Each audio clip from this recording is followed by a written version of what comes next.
Donald Trump has won the U.S. presidential election. Donald Trump has won the U.S. presidential election with more than 270 electoral votes. After the results were announced in the state of New Hampshire, Trump's Democratic rival Kamala Harris has 223 votes, while Trump now has 279. It could be quite some time until the official and detailed results of the U.S. election vote are known. Trump's gap in the total number of collected votes is not as big as in the electoral votes, but here it is a matter of a well-known peculiarity of the American election procedure. Each state, as an independent member of the Federation, separately decides by majority vote which candidate it wants to see in the White House, and in the vast majority of states all electoral votes go to the winner. Pre-election polls showed equal support for Trump and Harris, but it was not worth basing predictions on them. As pollsters warned, the reality turned out to be different. Kamala Harris is expected to address her supporters on Wednesday. The night it became clear that Trump was in the lead, the vice president's team canceled her speech at the campaign headquarters. More than just allies. Trump is already accepting congratulations. Italian Prime Minister Giorgia Meloni, Polish President Andrzej Duda and Georgian Prime Minister Irakli Kobakidze are among the leaders who have written to him about their hopes for partnership. European Commission Chief Ursula von der Leyen, congratulating Trump, said the EU and the US are more than just allies. NATO Secretary General Mark Rutte also joined in the congratulations. He wrote on social media X that Trump's leadership will be crucial in keeping the alliance strong. Israeli Prime Minister Benjamin Netanyahu called Trump's expected victory the greatest comeback in history. Turkish President Recep Tayyip Erdogan called Trump his friend and reminded him of his promise to help end the war in Ukraine. Vladimir Putin has not yet congratulated Trump. Russian presidential spokesman Dmitry Peskov said earlier that he did not know if Putin intended to do so. An unpredictable race that has changed no one's mind.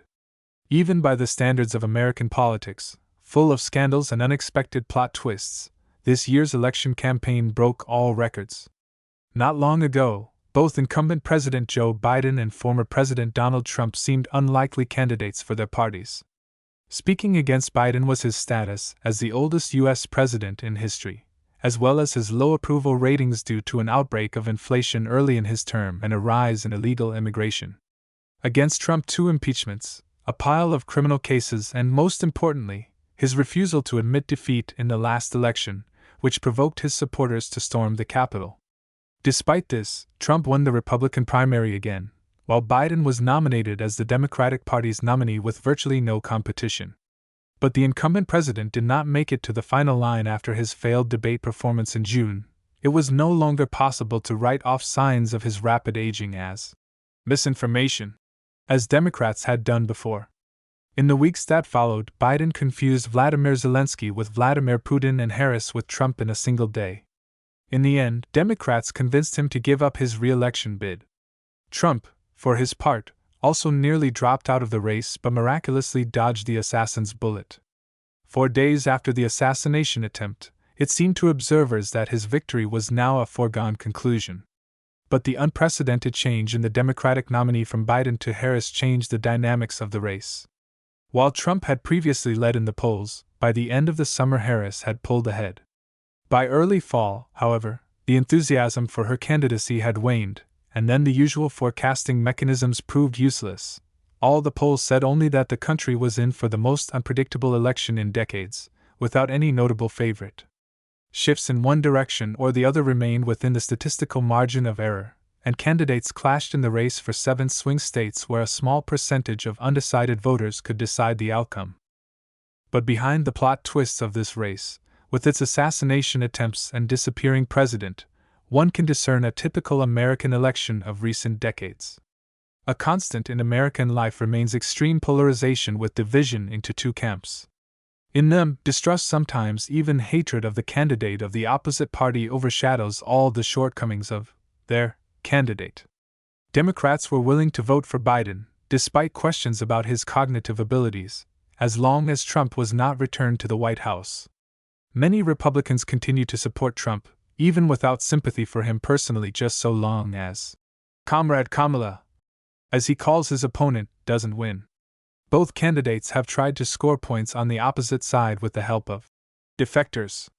Harris enlisted the support of former Republican Vice President Dick Cheney, an architect of the Iraq War, and traveled the country with his daughter Liz Cheney, who lost her House seat after she ran against Trump. Trump has enlisted former Democrat Robert Kennedy Jr., son of the slain Attorney General and nephew of the slain President, and former Congresswoman Tulsi Gabbard on his side. But both the Cheney family, the heir to the Kennedy dynasty, and Gabbard were already marginal figures in their respective parties by the time the camps switched and hardly brought many voters behind them.